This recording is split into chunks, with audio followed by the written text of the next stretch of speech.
역대하, 우리 계속 역대하 34장입니다.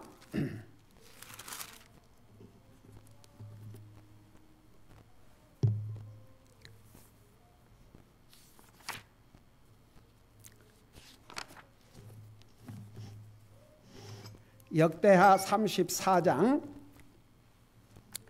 1절에서 3절까지 우리 다시 읽겠습니다.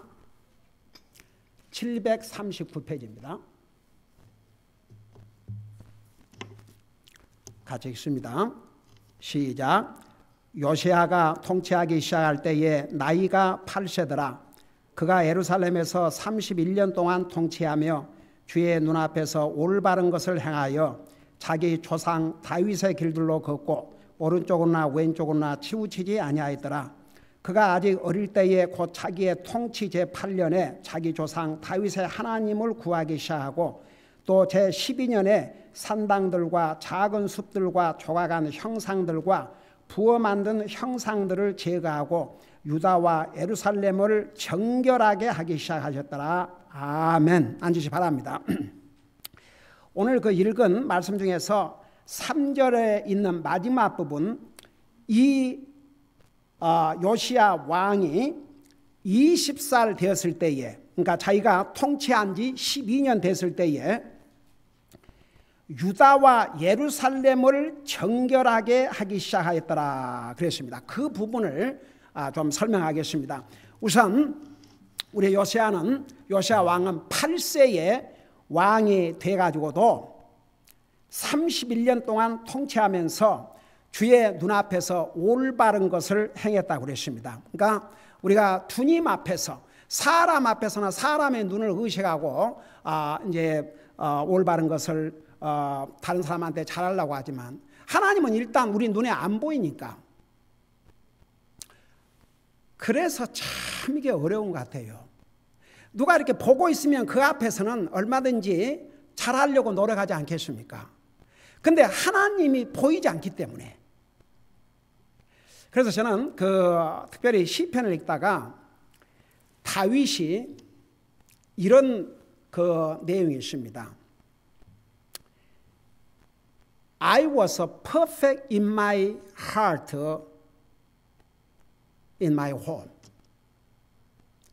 내가 집에서, 그러니까 내가 집에 있을 때 perfect heart로, 완전한 하트로 행했다. I work with a perfect heart.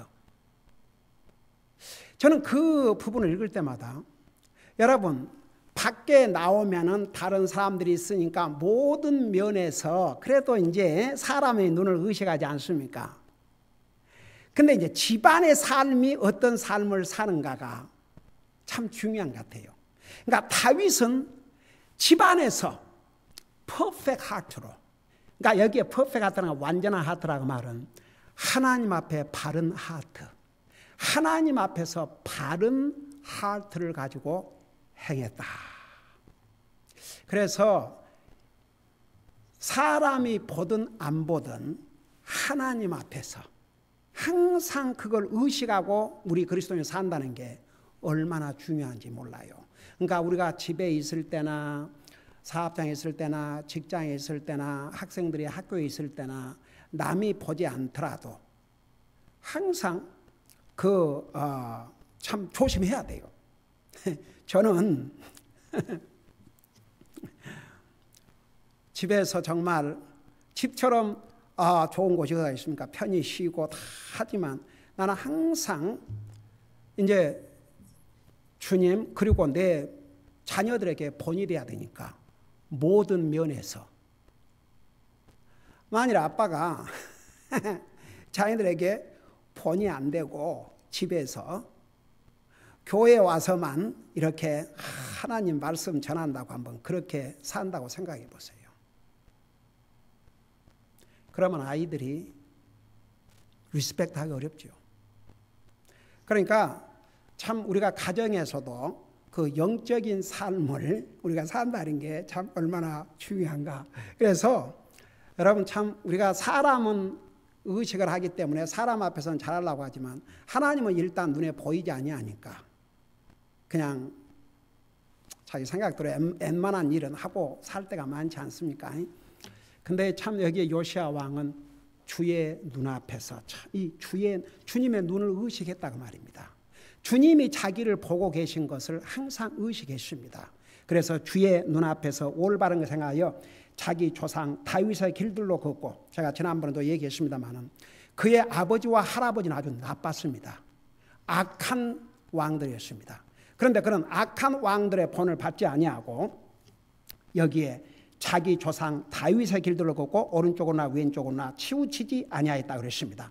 그리고 이제 3절 그가 아직 어릴 때에 곧 자기의 통치 제8년에 그러니까 16살 때에 자기 조상 다윗의 하나님을 구하기 시작하고, 여기에 다윗 계속해서 얘기하고 있죠. 그리고 제12년에 이제 20살 되었을 때에 여러분 그 개혁이라는 게 얼마나 힘들다. 지금 미국의 대통령이 지난 8년 동안 엉망진창된 것을 개혁해 보려고 하니까 그 반대가 얼마나 심하고 얼마나 공격을 하고 아예 미디어들 민주당들이 합해가지고 날마다 이 대통령 공격하는 얘기. 그러니까 저는 이 미국의 정치세가 이렇게 부패하고 타락했는지 정말 옛날에 못 봤거든요. 한번 생각해 보세요. 지금 이 시대에도 이 나라의 대통령이 잘못된 정책을 바로 잡아보려고 하니까 이렇게 반대가 심한데, 그 반대가 심한 이유 중 하나가 뭔지 아세요? 미국의 이 소위 미국은 공공적으로 이렇게 쉽게 말하면 이 정치가들 이런 파워에 있는 사람들을 설득을 시켜가지고 가령 자기들에게 불리한 법을 못 만들게 방해하고 이렇게 많은 돈을 지원해가지고 그런 세력들이 이 미국 그러니까 정치 세계는 더러운 세계입니다. 그러니까 아주 눈이 뒤집어져 가지고 이렇게 반대를 해요. 이 당시에 벌써 자기 아버지 아몬 왕, 그 다음에 할아버지 므낫세 이 악한 왕, 이 악한 왕들이 근 60여 년 동안을 완전히 이 우상숭배의 나라로 만들어 놨습니다. 이걸 하루아침에 바꾼다. 언제 역모를 일으켜가지고 죽여버릴 수도 있습니다. 여러분 바로 33장을 봐요. 그 33장 21절을 보세요. 21절부터 보면 바로 이 요시야 왕의 아버지 올시다. 아몬이 통치하기 시작할 때에 나이가 22세더라. 그가 예루살렘에서 2년 동안 통치하였으나, 그러니까 2년밖에 못했어요. 왜 그런 줄 아세요? 그 다음에 나와요. 그가 자기 아버지 므낫세가 행한 것 같이 주의 눈앞에서 뭘 행했다고 그랬어요? 주의 눈앞에서 뭘 행했다고 그랬어요? 악한 것을 행하였다고 그랬습니다. 요시야는 주의 눈앞에서 선을 행했고 올바른 것을 행했고, 근데 그 아버지는 자기 할아버지 므낫세의 잘못을 본받아 가지고 그 주의 눈앞에서 악한 것을 행하였으니 아몬이 자기 아버지 므낫세가 만든 조각한 모든 형상들에게 희생물을 드리고 그것들을 섬기며, 23절 자기 아버지 므낫세가 자기를 낮춘 것 같이 주 앞에서 자기를 낮추지 아니하고 오히려 더욱 죄를 지었더라. 나중에 이제 이 므낫세 할아버지는 그래갖고 포로로 잡혀갔어요. 그래 그나마도 포로로 잡혀갖고 회개했거든요. 그러고 자기를 낮추었어요. 그런 자기 아버지가 그 하나님 앞에 잘못하다가 그런 우상 숭배하다가 포로로 잡혀가고 그 고역을 치른 것을 보고 자기 그래도 아버지 므낫세는 그래도 뉘우치고 반성했는데 이 아몬은 뉘우치고 반성하지 않았습니다. 더욱 죄를 지었다 그랬습니다. 그리고 24절 보니까 그의 신하들이 그를 대적하여 음모를 꾸미고 그의 집에서 그를 죽였다 그랬습니다. 여러분 보세요. 자기 신하들이 왕의 집에서 음모를 꾸며서 죽였습니다. 25절 그러나 그 땅의 백성이 아몬 왕을 대적하여 음모를 꾸민 자들을 다 죽이고 그를 대신하여 그의 아들 요시야를 왕으로 삼으니라. 그러니까 요시야가 이 어린 나이에 왕이 된 것은 그 아버지가 22세에 왕의 자리에 올라갔고 악한 일을 하다가 2년 하고 죽었으니까 몇 년 살다가 죽었어요. 24살에 죽었지요. 그러니까 이 어린 요시야가 왕의 자리에 오를 수밖에 없었습니다. 근데 이 요시야는 그런 아버지의 모습 봤지요. 근데 이 어린아이가 자기 아버지나 할아버지를 닮지 않고 다윗 왕은 오래전에 왕이 옵시다. 그를 본받아서 이렇게 다시 34장 3절에 보면 조상 다윗 하나님을 구하기 시작하고 또 제12년에 산당들과 작은 숲들과 조그만 형상들과 부어 만든 형상들을 제거했다. 그러니까 그게 정말 위험한 개혁이었습니다. 여러분 이미 유다 백성들이 거기에 물들어 가지고 거기에 이제 완전히 지금 그렇게 하고 살았는데 그걸 갑자기 못하게 하면 그 신하들이고 백성들이고 가만히 있겠습니까? 그러니까 그래도 20살이 될 때까지 12년 동안 자기의 개혁을 도와줄 수 있는 그런 사람들을 이제 잘 키우고 또 하나님께서 도우셨죠. 그 마음을 첫째는 하나님이 도우셨죠. 그 마음을 보시고 그래서 첫째 작업이 개혁의 제 첫째 칼이 우상들을 제거했습니다. 근데 그 우상들을 여러 가지로 표현했지 않습니까? 작은 2년의 산당들 산에다가 그런 그 우상 숭배 집을 만들어 놓고 거기 가서 살아계신 하나님, 자기 조상의 언약의 하나님, 이스라엘 백성들이 이집트에서 구출하신 하나님, 자기 하나님을 그리고 하나님께서 그 가나안 땅을 자기들에게 주셔서 상속으로 주셔서 살게 해주신 이 하나님을 저버리고 산에다가 산당들을 만들어 놓고 그걸 자기 신이라고 섬겼습니다. 얼마나 기가 막힌 모습입니까? 두 번째 작은 숲들과 그래서 조그마한 숲들을 이렇게 만들어 놓고 그냥 나무 이렇게 해놓고 거기 가서 그게 신이라고 엎드려 절을 하고 그 다음에 조각한 형상들 그 다음에 부어 만든 형상들 제가 지난주에 설명했죠. 그것들을 다 없앴다고 그랬습니다. 대단한 계획이 옵시다. 아직 20세밖에 안 된 이 왕이 어쩌면 죽임을 당할 수 있습니다. 모반을 당할 수 있습니다. 얼마나 많은 반대가 있었을지 상상을 할 수가 있습니다. 생각해 보세요. 벌써 60여 년 동안을 여기에 젖어 있었는데 그거 쉽게 되겠습니까? 그리고 사실 그 므낫세의 아버지는 또 누군지 아십니까? 하나님의 선한 왕 히스기야였습니다. 그런 왕 밑에도 이런 악한 자식들이 있었고 악한 아버지 밑에서 이런 귀한 왕도 있었습니다. 그러니까 자기 선택. 제가 지난 수요일날도 잠깐 얘기했습니다만 이번에는 우리가 전도지를 2가지 선택만은 그렇게 전도지를 만들지 않습니까? 정말 알기 쉽게. 본인만 선택하면 구원받을 수 있도록. 우리의 노력이나 행위나 우리가 뭐 돈을 많이 들여갖고 어떤 공을 들여갖고 되는 게 아니고 믿음으로. 그래서 주님이 우리의 죄값을 다 지불하시고 구원의 길을 값없는 선물로 주셨지 않습니까? 그래서 제가 그 전화들이 많이 오는데 어디서 근데 이렇게 바꿔보면 다 쓸데없는 전화, 전화. 이제 그 아웃 오브 타운에서 다른 주에서 온 전화들은 주로 이제 선교사님들한테서 지원해 달라고 전화가 오고 그래서 이제 이 로컬에서 온 전화들은 하도 그런 전화들 집 리파이낸스 하라는 전화로부터 시작해가지고 별의별 전화들이 오니까 그냥 필요하면 메시지 남기라고 놔두고 전화를 안 받는데 이 아나임이 찍혀 나오고 714에서 전화가 오면 혹시 전도지 받고 전화할까 싶어가지고 전화를 이제 받죠. 근데 이번에 전화를 받았어요. 전도지 받고 전화를 했는지 굉장히 익사이팅 해갖고 헬로 그러는 걸로 여보세요. 그러니까 전도지 받고 전화했어요.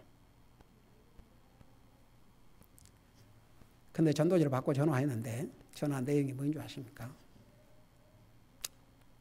제 차에 3번이나 이거 꼽혀 있었는데 이제 그만 좀 해주세요. 내가 그래서 그것 때문에 전화를 하셨냐고 그랬대요. 그러면 3번이나 그 차에다 꼽아놨는데 한 번쯤은 읽으셨습니까? 그러니까 읽었습니다. 근데요 더 이상 하지 마세요. 그걸 전화 끊는 거예요. 그거 읽었다면 만일에 그 사람이 정말 구원받은 하나님의 자녀라면 그런 전화 처전 안 하죠. 나도 이러고 하고 다녀야 되는데 이렇게 했구나. 근데 그 전화해가지고 그 세상에 이번에는 그 전도지에 우리 교회 선전 이런 그 인상을 안 받으려고 교회 이름은 저 뒤에 구석지에 아주 제일 작은 글씨로 보일까 말까 그렇게 해놨거든요. 근데 그걸 찾아가지고 전화를 해서 그래서 제가 전화를 끊고 나서 뭔 생각이 들었냐면 나 같은 경우는 한 번 그 전도지 놓고 가도 그 하나로 내 삶을 바꿨는데 그 사람은 3번이나 줘도 결국은 그거 다 버리고 그리고 전화까지 해서 하지 말라고.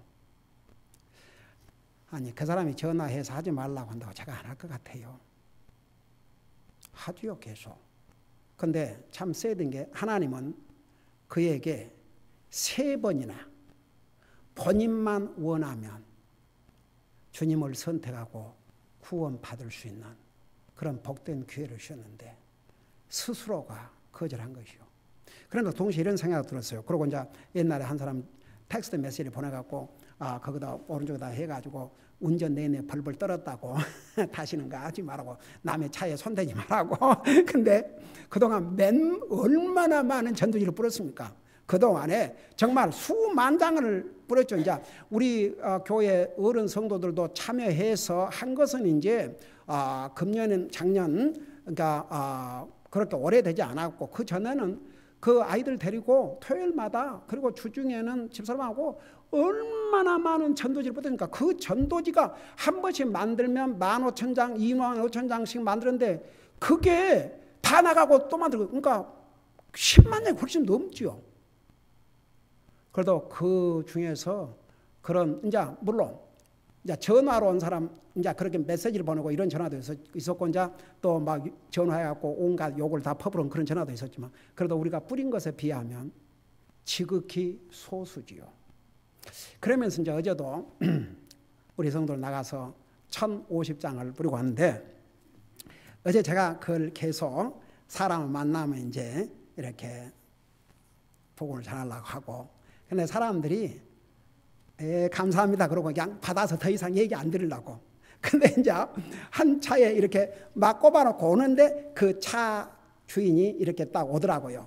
그래서 내가 이제 인사를 하고 좀 얘기를 걸으려고 그러니까 그 전도지 차에 붙여있으니까 딱 그 차에 있는 전도지를 그래도 내가 보고 있으니까 그걸 땅에다 이렇게 던지진 않고 그 땅에다 딱 놓더라고요. 그래서 그 일이 좀 주세요.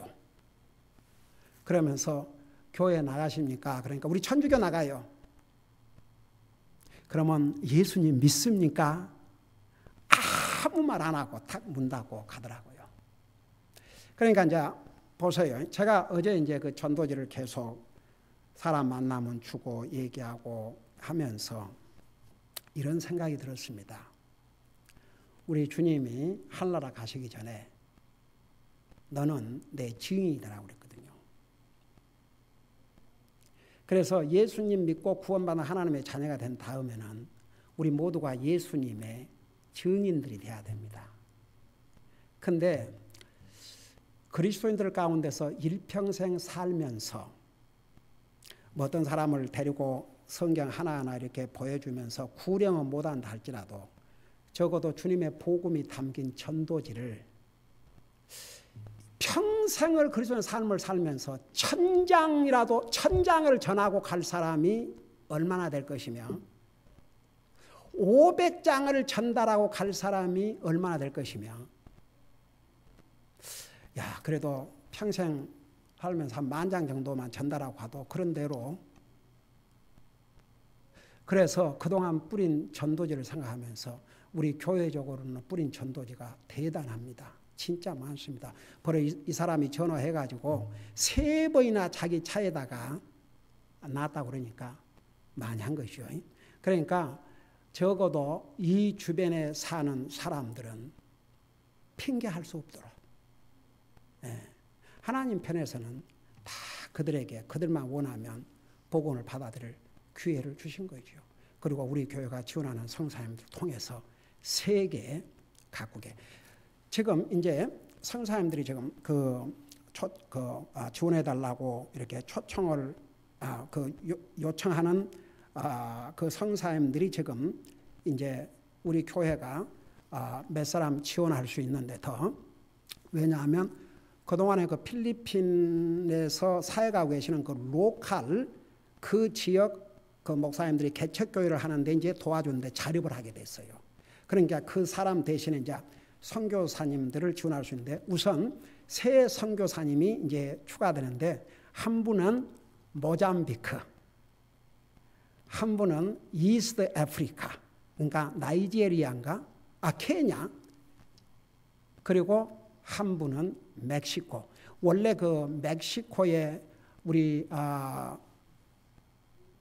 위딩턴 선교사님이 가 계셨는데 이제 나이도 드시고 리타해가지고 돌아오셨죠. 돌아오셔서 이제 멕시코를 가고자 하는 선교사가 있으면 지원하려고 했는데 그렇게 이제 애답됐습니다. 그래서 앞으로도 한 2명 더, 그러니까 5명 정도는 더 애답할 수 있는데 이제 우리 교회가 현재 지원하지 않는 나라들 가는 그런 성사님들에게 이제 지원을 5명 정도 애답하려고 합니다.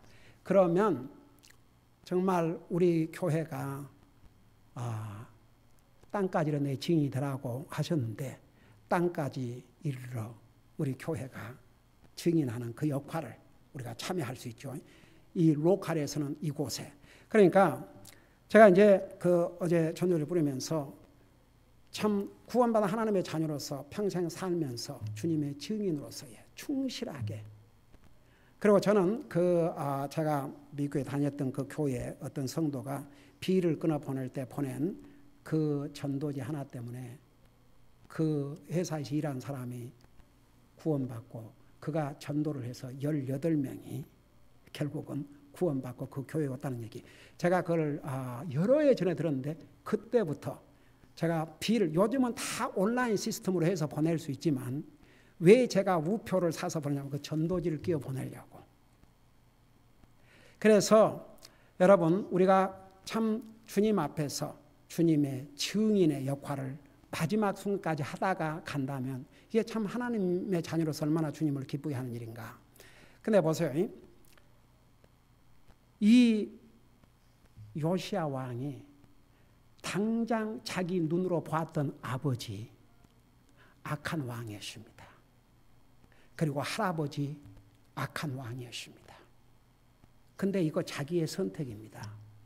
이 어린 왕이 자기가 주의 눈앞에서 올바른 것을 행하기로 하고 자기 아버지나 할아버지의 못된 것 본받지 아니하고 다윗 왕을 본받고 그리고 하나님께서 가장 싫어하시는 우상 제거, 이 보통 계획이 아닙니다. 그 당시로 말하면 목숨을 건 계획입니다. 여러분 왕이라고 해서 절대 권리를 가지고 있었지만 위험하지 않은 게 아니었습니다. 로마의 황제들 당시에 절대적인 권력을 가졌지만 얼마나 많은 황제들이 암살을 당했습니까? 그러니까 이 위험한 계획입니다. 목숨을 건 계획입니다. 대단한 왕입니다. 그래서 이제 오늘 우리에게는 우상이 따로 무슨 어디다 만들어 놓고 이게 아니고 정말 우리가 구원받은 하나님의 자녀들은 우리의 삶 속에 주님보다 더 소중한 게 있으면 그게 자기가 됐든지 다른 게 됐든지 그게 이제 우상이에요. 여러분 사울 왕에게 사무엘이 책망하면서 하나님이 기뻐하시는 것이 수양의 번제 이런 헌금보다 순종하는 거. 그리고 고집은 산 우상. 여러분 보세요. 자기가 가장 중요하면 누가 우상이에요? 자기가 가장 중요하면 누가 우상이에요? 자기 자신이 우상이에요. 그거 우리 모르고 살아갈 때가 있어요. 내가 하나님보다 더 중요하면 내가 우상이 되는 겁니다. 예. 그러니까 보세요. 참 이 우상이라는 그 개념이 그래서 그 주님을 넘버원으로 사랑하고 그 다음에 그 사람 자기는 포함하지 않는 게 아니고 자기도 포함한 거죠. 자기. 예.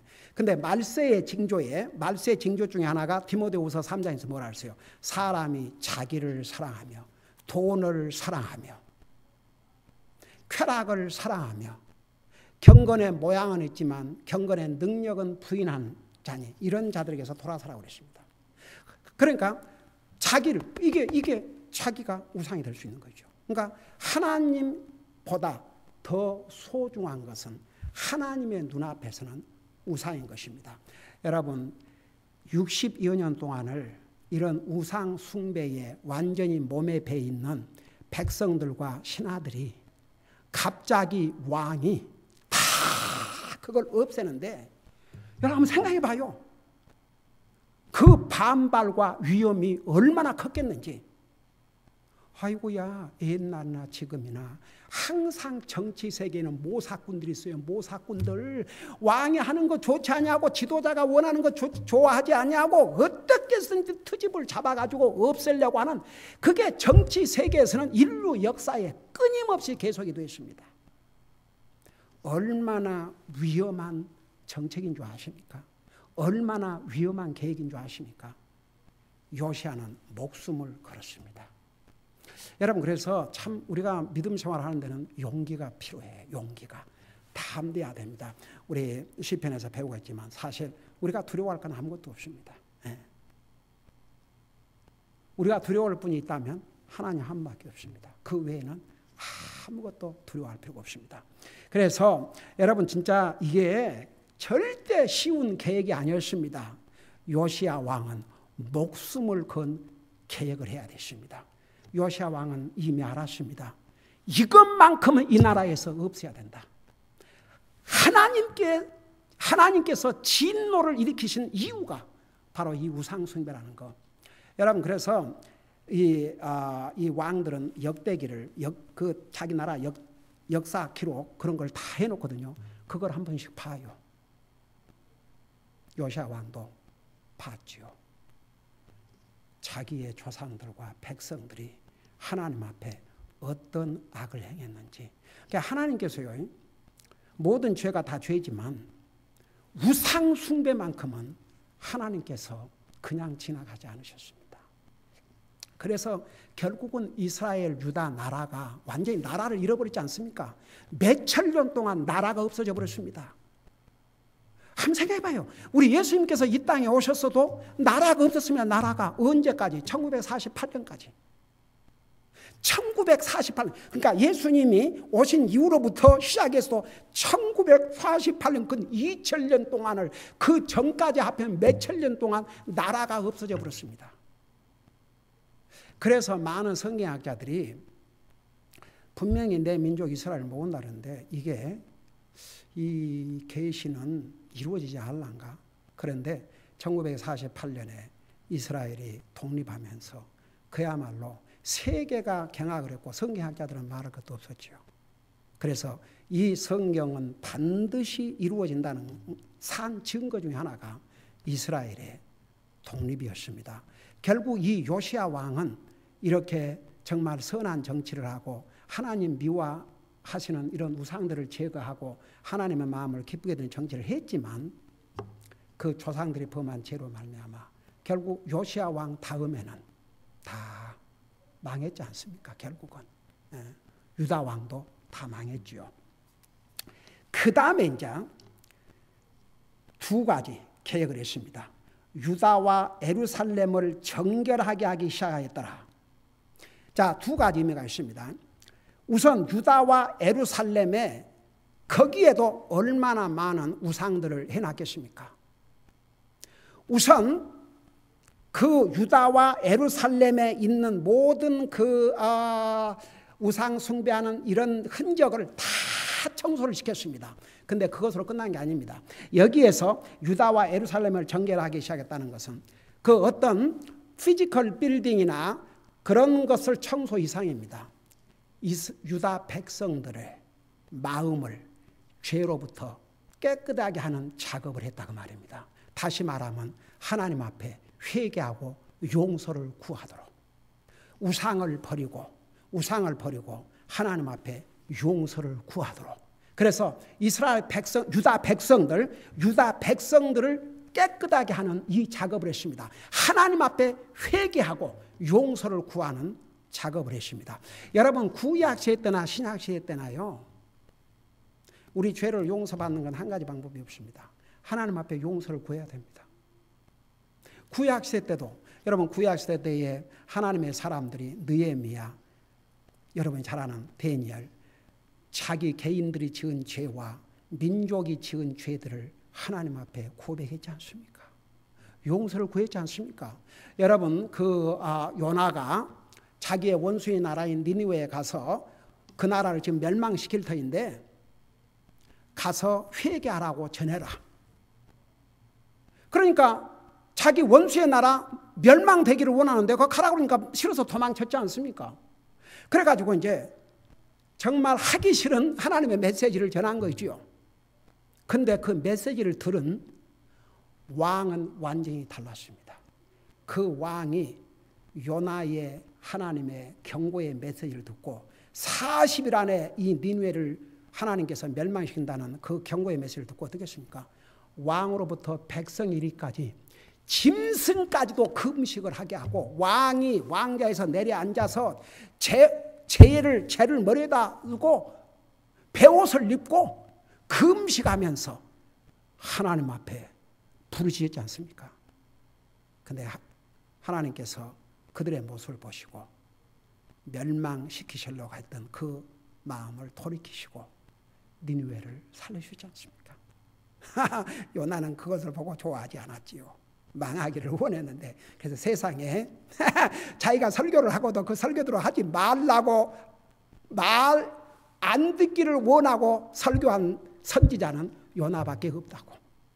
그는 자기가 아무리 그렇게 해도 안 듣고 망하기를 원했어요. 근데 도리어 왕과 백성들이 회개했거든요. 그러니까 구약 시대 때나 신약 시대 때나 죄를 용서받는 것은 하나님 앞에 용서를 구해야 됩니다. 근데 이제 구약 시대 때는 죄를 용서해 주시되 이렇게 덮어준 것이죠. 아직 예수님이 피 흘려서 그 죄 문제를 완전히 해결 안 하시기 때문에. 근데 용서해 주셨어요. 덮어주셨어요. 근데 예수님께서 이 땅에 오셔서 피를 흘리신 다음에는 그 죄 문제를 근본적으로 해결해 주셨죠. 그래서 이제 이스라엘 백성들, 유다 백성들에게 하나님 앞에 회개하고 용서를 구하게 함으로써 그들을 외적으로뿐만 아니라 예루살렘 도시와 유다 도시를 깨끗하게 할 뿐만 아니라 백성들의 마음까지도 깨끗하게 하는, 하나님 앞에 회개하고 마음을 깨끗게 하는 이런 개혁을 했죠. 그래서 그 4절부터 쭉 내려가 보면 그 5절에 보세요. 또 그 제사장들의 뼈를 그들의 제단들 위에서 태워 유다와 예루살렘을 정결하게 하였으며, 그러니까 아주 완전히 유다를 새롭게 그냥 안팎으로 대클린업 작업을 한 거죠. 그래서 보세요. 이스라엘 백성들이 하나님 앞에 회개하고 용서를 구하고 그들을 깨끗게 하셨는데, 여러분, 이제 지금 우리 시대에는요, 우리가 하나님 앞에 잘못을 하고 용서를 구하면 덮어주는 것이 아니고 완전히 깨끗하게 해주셔요. 우리가 이제 구원받은 하나님의 자녀가 된 다음에도 우리가 잘못할 때가 있지 않습니까? 그러면 우리 책임은 우리의 잘못을 고백을 하라 그러십니다. 이거 하나 보고 마치십시다. 잠깐 요한일서를 보세요. 요한일서.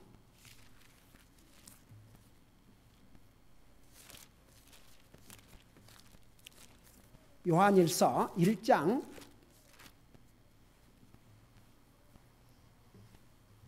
9절을 보겠습니다. 그러니까 자 8절에서부터 보면 이제 우리가 구원받은 하나님의 자녀가 됐어. 이제 우리는 우리의 근본적인 죄는 다 용서받았어요. 그렇지만 우리가 구원받은 하나님의 자녀가 된 다음에도 우리가 죄를 짓고 살 수가 있잖아요. 그래서 도리어 만일 우리에게 죄가 없다고 우리가 말하면 우리가 우리 자신을 속이며 또 진리가 우리 속에 있지 아니하니라. 9절에 만일 우리가 우리의 죄들을 자백하면 그분께서는 신실하시고 의로우사 우리의 죄들을 용서하시며 모든 불의에서 우리를 깨끗하게 하시니라. 그래서 구약시대 때나 지금이나 우리를 깨끗게 하는 방법은 주님에게 용서를 구하는 것입니다. 그래서 우리가 구약 시대에 하나님의 용서를 구했지만 신약 시대 때도 우리가 구원받고 하나님의 자녀가 된 다음에도 우리가 잘못했을 때 우리의 책임은 주님 앞에 고백을 해요. 나 하나 이거 물어보고 마치십시다. 여러분이 주님을 영접하는 순간에 모든 죄를 용서받았어요? 안 받았어요?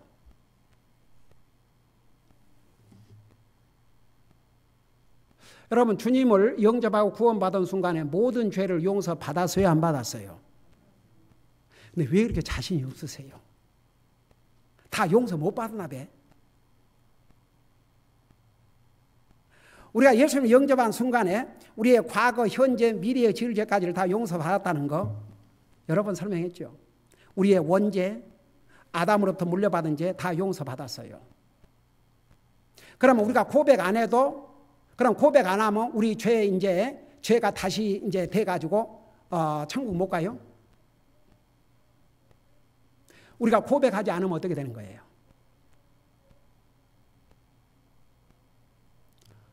왜 이렇게 나만 쳐다보고 있어요? 대답 좀 하시라니까.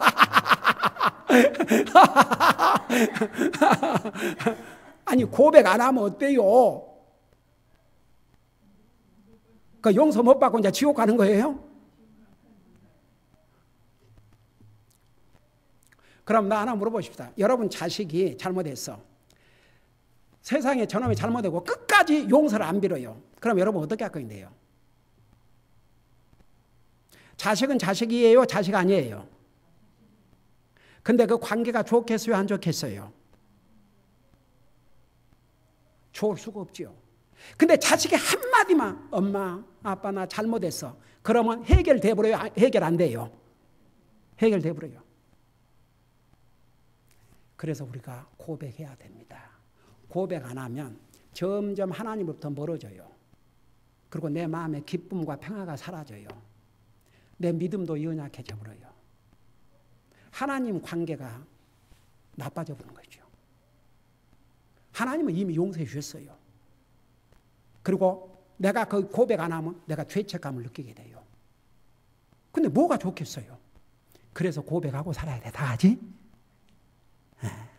아이고 주여 다 알아들으셨어요? 에이멘 에이멘. 그러니까 고백 안 해도 하나님 이미 용서해 주셨지만 고백 안 하면 우리가 죄책감을 갖게 되고 하나님과의 관계가 멀어지고 내 마음의 기쁨과 평화가 사라져요. 내 믿음도 연약해집니다. 그래서 우리는 고백해야 돼요. 기도하십시다. 우리 아버지 하나님, 요시야 왕의 이런 위대한 본을 우리도 본받고 항상 옳은 것, 의로운 곳을 택하고 살게 하여 주시옵소서. 예수님의 이름으로 감사 기도드리옵나이다. 아멘.